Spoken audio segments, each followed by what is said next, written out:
నమస్తే, welcome to I dream. నేను మీ లక్ష్మి. మనతో పాటు ప్రముఖ బ్యూటిషనిస్ట్ కేతా శోభారాణి గారు ఉన్నారు. నమస్తే మ్యామ్. నమస్తే అండి. హెయిర్ ఎంత బాగా మెయింటైన్ చేసుకున్నా డాండ్రఫ్ ఉందంటే మాత్రం చాలా ఇరిటేట్గా ఉంటుంది. అంతేకాదు డాండ్రఫ్ ఉన్న వాళ్ళలో స్కిన్ అలర్జీ, స్కిన్ ప్రాబ్లమ్స్ కూడా వస్తూ ఉంటాయి. ఈవెన్ బయట చాలా డిసప్పాయింట్ అవుతూ ఉంటారు. హెయిర్ బాగా మెయింటైన్ అవుతూ ఉంటుంది కానీ వైట్గా కనిపించి ఎంత ఇబ్బందిగా ఉంటుందంటే, అసలు డాండ్రఫ్ కోసం మార్కెట్లో చాలా ప్రొడక్ట్స్ ఉన్నా వాటి వల్ల ఎంత ఉపయోగం ఉంటుందో మనమైతే దాన్ని జడ్జ్ చేయలేం. కానీ హోమ్ రెమెడీతో డాండ్రఫ్కి 100% చెక్ చెప్పొచ్చు అంటున్నారు శోభారాణి గారు. మరి దానికి కావాల్సిన ఇంగ్రీడియంట్స్ కూడా మేడం రెడీ చేశారు. సో ఈ వీడియో స్కిప్ చేయకుండా చూస్తే కనుక డాండ్రఫ్ ఉంటే కనుక ఇమీడియట్గా మీరు దానికి గుడ్ బై చెప్పొచ్చు ఈ వీడియోలో ఈ టిప్ ద్వారా. ఏంటి అసలు కావాల్సిన ఇంగ్రీడియంట్స్ ఏంటి? డాండ్రఫ్ ఉండేటప్పుడు చాలా ఖర్చు కూడా అవుతుంది. ఎందుకంటే ఇక్కడ మనకి షోల్డర్ లో అడ్వర్టైజ్మెంట్ లో చూస్తూ ఉంటాం, సేమ్ రియల్ లైఫ్ లో కూడా అదే ఫేస్ చేస్తూ ఉంటాం. సో ఎట్లా దీన్ని కంట్రోల్ చేయడానికి కావాల్సిన ఇంగ్రీడియంట్స్? చాలా సింపుల్ ఇంగ్రీడియంట్స్ మాట. అందరి ఇంట్లో ఉండేవి, ప్రతిరోజు మనం తినే ఫుడ్డే రైస్, నానబెట్టుకున్న రైస్. చూసారు, బియ్యం కడిగిన నీళ్ళు అనేది నంబర్ 1 అనమాట. డాండ్రఫ్ కి క్లియర్ చేస్తుంది. అట్ ద సేమ్ టైం మనకి హెయిర్ ఫాల్ కూడా కంట్రోల్ చేయడానికి బియ్యం కడిగిన నీళ్ళు మాత్రం చాలా ఉపయోగపడతాయి. సో ఎలా ఉపయోగపడతాయి అంటే, కొంచెం నానబెట్టుకుని ఉంచాలి. అట్లీస్ట్ ఒక 1 hour నానిన తర్వాత ఆ నానిన తాలూకా వాటర్ మనకి ఇందులో యూజ్ చేసుకుంటాం. అంత బాగా పనిచేస్తుందన్నమాట డాండ్రఫ్ పర్పస్. ఇది చూడండి, ప్రతి ఒక్కరి ఇంట్లో ఉంటుంది కదా. ఇది పర్టికులర్ బ్రాండ్ ఏమీ లేదు, ఏ రైస్ అయినా ఒకటే. పర్టికులర్ బ్రాండ్ రైస్ అయితే ఫస్ట్ సోక్ చేసిన వాటర్ ని పడేయాలి. అవును, అది పాడేసి తర్వాత ఉంచాలన్నమాట. ఓకేనా? సో ఈ వాటర్ మనం తీసుకుంటాం అట్లీస్ట్ ఒక 2 tablespoons. అందుకే మనం కొద్దిగా వాటర్ మాత్రం వేసుకున్నాం. దీన్ని మనం ఫిల్టర్ చేస్తున్నాం చూడండి,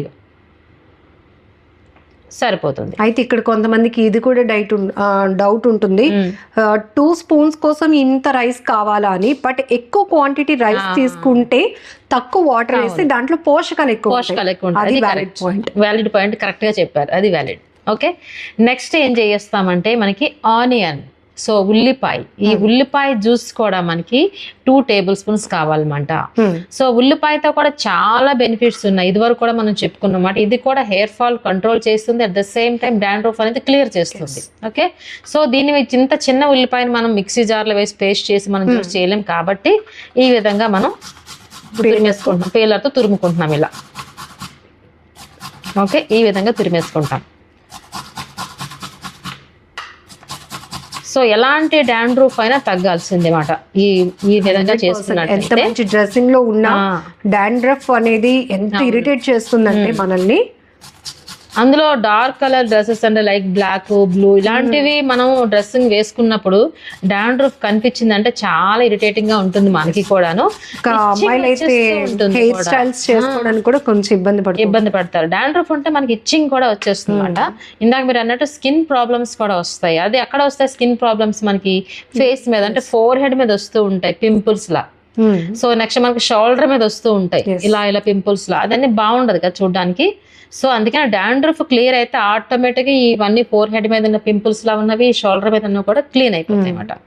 సో మనకి ఆనియన్ కూడా ఈ విధంగా ఉంది కాబట్టి ఇప్పుడు దీన్ని మనం జ్యూస్ చేసుకుంటాము 2 tablespoons. చూడండి, ఇది ఏమైనా పెద్ద బడ్జెటా చెప్పండి? చాలా సింపుల్ కదా, సింపుల్, వెరీ సింపుల్. ఇది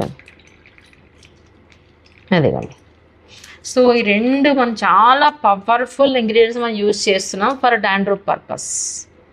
ఓకే, సో నెక్స్ట్ ఇంగ్రీడియంట్ ఏంటి అంటే లెమన్. లెమన్ అనేది ఎందుకు యూజ్ చేస్తున్నామంటే సిట్రిక్ యాసిడ్. ఈ సిట్రిక్ యాసిడ్ మనకి డాండ్రఫ్ని క్లియర్ చేస్తుంది అన్నమాట. ఓకే, సో డైరెక్ట్గా లెమన్ వేయకుండా మనం హాఫ్ కట్ చేస్తున్నాము. ఇక్కడ ఇంకొక డౌట్ కూడా ఉంటుంది చాలా, అంటే అందరం తెలివైన వాళ్ళం కదా, సో నేరుగా మరి లెమన్ అప్లై చేసేసుకుంటే సరిపోయిద్ది కదా అని. బట్ కాదు, అది సిట్రిక్ యాసిడ్ మనం చాలా లిమిట్ గా తీసుకున్నప్పుడు, ఇంటెక్ అయినా డ్రాప్స్ లోనే తీసుకోవాలి, డైల్యూషన్స్ తీసుకుంటాం. ఇంటెక్ అయినా అంతే కదా. సో ఇక్కడ కూడా డైల్యూషన్స్ తీసుకుంటున్నాము.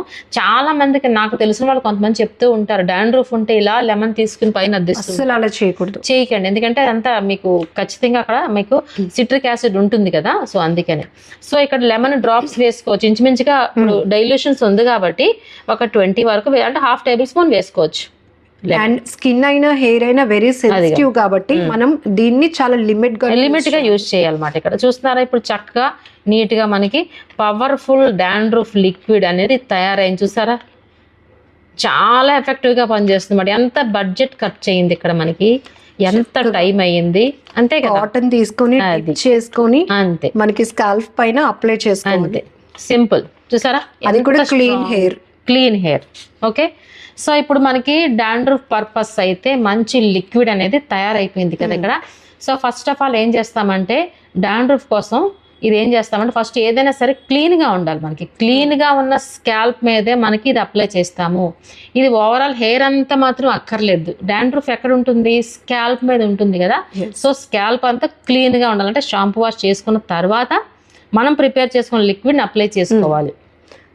కాటన్ తోనైనా కాటన్ తో జస్ట్ ఫింగర్స్ అంటే మనకి సగం కింద పడిపోతుంది కదా. సో అందుకే మీరు అన్నట్టు కాటన్ బాల్ తీసుకుని చక్కగా నీట్ గా స్కాల్ప్ అంతా ఓపెన్ చేసి మనకి ఫ్రంట్ నుంచి బ్యాక్ వరకు అప్లై చేసుకోవాలి. కంప్లీట్ స్కాల్ప్ అంతా. ఒక స్కాల్ప్ కి అయితే హాఫ్ బౌల్ సరిపోతుంది. ఇంకా ఈజీ ప్రాసెస్ కావాలంటే మీకు ఎంటీవీ స్ప్రే బాటిల్స్ దొరుకుతాయి కాబట్టి దాంట్లో ఈ లిక్విడ్ ని ఫిల్ అది కూడా కరెక్ట్. ఎక్కడ మనకి అడ్డుకోదు కాబట్టి ప్యూర్ లిక్విడ్ కాబట్టి స్ప్రే బాటిల్ మీరు అన్నట్టు స్ప్రే చేసుకున్నా సరే చాలా నీట్ గా చక్కగా నీట్ గా మనకి ఆర్గనైజ్డ్ గా మనం ఒక కోమ్ తో పార్టిషన్ తీసుకొని దాన్ని స్ప్రే చేసుకున్నా మనకి బాగా అప్లై అవుతుంది. ఈ విధంగా మనకి మనం ప్రిపేర్ చేసుకున్న లిక్విడ్ ని స్కాల్ప్ అంతా అప్లై చేసుకున్న తర్వాత మసాజ్ ఇస్తాము స్మూత్ గా.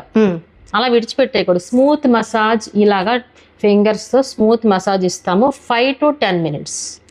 సో ఈ మసాజ్ ఎందుకు అని డౌట్ వస్తుంది కదా. ఈ మసాజ్ ఎందుకంటే బ్లడ్ సర్క్యులేషన్ అవ్వడానికి, at the same time dandruff అనేది పైకి తీసుకురావడానికి. మనకి డాండ్రఫ్ అనేది స్కిన్ మీద అంటే స్కాల్ప్ మీద అంటుకుని ఉండిపోతుంది. అలా మనం అప్లై చేసిన పైన ఇలా చేసామనుకోండి సగం డాండ్రఫ్ పోయి సగం స్కాల్ప్ అంటుకునే ఉంటుంది. మనం షాంపూ వాష్ చేసినా రుద్దుకున్నా ఇలా రుద్దుకుంటాం మనం. సో మిగతా సగం ఉండిపోతుంది. సో అందుకే ఏం చేస్తామంటే మసాజ్ చేయడం వల్ల స్మూత్ గా మసాజ్ చేయడం వల్ల డాండ్రఫ్ కూడా పైకి వస్తుంది అన్నమాట. సో ఎప్పుడైతే మసాజ్ 5 to 10 minutes చేసిన తర్వాత ఇమీడియట్ గా షాంపూ వాష్ వెళ్ళాలి. ఎందుకు అంటే ఇమీడియట్ గా వెళ్ళకపోతే ఈ పైకి వచ్చిన డాండ్రఫ్ మళ్ళీ సెటిల్ అయిపోతుంది. అంటే మసాజ్ వల్ల మనం ఒక ఫీల్ గుడ్ అంటే ఫీల్ కూడా బాగుంటుంది, చాలా రిలాక్స్ అవుతాం, చాలా బెనిఫిట్స్. ఎవరికి వాళ్ళు చేసుకున్నా సరే లేదంటే ఇంకొకరితో చేయించుకున్నా సరే ఈ విధంగా చేసుకున్న తర్వాత ఇమీడియట్ గా హెయిర్ వాష్కి వెళ్ళాలి, shampoo wash. So shampoo wash చేసుకున్నప్పుడు కూడా మనంతా క్లీన్ చేసుకున్న తర్వాత ఫైనల్ గా క్లీన్ చేసుకుంటున్నప్పుడు కూడా కోముతో కూడా ఇలా అనుకోండి, కోముతో కూడా ఈ విధంగా చేసుకుంటే ఇంకా ఏమైనా డాండ్రఫ్ ఉన్నా సరే క్లీన్ అయిపోతుంది. అంటే నేరుగా మార్కెట్ లో ప్రొడక్ట్స్ వాడేస్తే సరిపోతుంది కదా అని మీరు అనుకోవచ్చు. చాలా మందికి అదర్ కాంప్లికేషన్స్ ఉంటాయి కొన్ని స్కిన్స్ కి. అంటే మీకు స్కాల్ప్ కాబట్టి అది కూడా మన స్కిన్నే క్యాలిక్యులేట్ చేస్తాం. ఒకవేళ ఆ ప్రోడక్ట్ మనకి సెట్ కాకపోతే హెయిర్ ఫాల్ అవుతుంది, లేకపోతే స్కిన్ డార్క్నెస్ వస్తుంది. కాబట్టి న్యాచురల్ రెమెడీ ఇదంతా ఇంట్లో దొరికేవే కాబట్టి దీంతో ఈజీగా మనం డాండ్రఫ్ క్లియర్ చేసుకోవచ్చు. At the same time hair growth కూడా ఉంటుంది కదా. చెప్పుకున్నాం కదా మనకి rice water and onion juice అనేది హెయిర్ గ్రోత్ కూడా చాలా బాగా ఉపయోగపడుతుంది అన్నమాట. ఖచ్చితంగా మీరు షాంపూ వాష్ చేసినప్పుడు మాత్రం కోముతో కూడా ఇలా క్లీన్ చేసుకున్నట్టయితే అక్కడక్కడ ఉన్న డాండ్రఫ్ కూడా క్లియర్ అయిపోతుంది. అండ్ దీంట్లో కావాల్సిన మాయిశ్చరైజరింగ్ ఉంటుంది. తర్వాత హెయిర్ సిల్కీగా కూడా కనిపిస్తుంది. డబుల్ బెనిఫిట్ ఆఫర్ ఇది. అంతే కదా ఖచ్చితంగా. తర్వాత ఏం చేసుకోవాలంటే మీ కోమ్స్ కూడా క్లీన్ చేసుకోవాలి. ఎప్పుడైతే షాంపూ వాష్ చేసుకుంటామో అది చాలా ఇంపార్టెంట్. కోంబుకి ఏమైనా చిన్న డాండ్రఫ్ ఉన్నా మళ్ళీ మీరు అంటించుకున్నట్టు అవుతుంది ఆ డాండ్రఫ్ ను. సో అప్పటికప్పుడు క్లీన్ అయిపోవాలి. పిల్లో కవర్స్ క్లీన్ అయిపోవాలి, కోమ్స్ క్లీన్ అయిపోవాలి. ఎవ్రీ టైం ఇలా చేసుకున్నట్లయితే డాండ్రఫ్ ఎందుకు ఉంటుంది చెప్పండి, హ్యాపీగా 2-3 months లో మనకి క్లియర్ చేసుకోవచ్చు. ఈ చిన్న చిన్న ప్రికాషన్స్ మస్ట్ గా మెయింటైన్ చేయాలి. కోమ్ కూడా చాలా క్లీన్ గా ఉండాలి. ఒకవేళ ప్రస్తుతానికి డాండ్రఫ్ ఉన్న వాళ్ళైతే వాళ్ళు సపరేట్ గా మెయింటైన్ చేసుకుంటే ఇంకా బెటర్, మిగతా వాళ్ళకి కూడా అది రాకుండా. అండ్ ఈవెన్ మీరు చెప్పినట్టు ఇది weekly twice or once apply చేస్తూ ఒక ఫ్యూ మంత్స్ అంతే, 2 months అంతే, 2 months అంత మించి ఉంటుంది. 2 months అన్న 8 days మనకి అవుతుంది కదా, కాబట్టి సరిపోతుంది. Super tip. Thank you so much అండి. నమస్తే. నమస్తే అండి.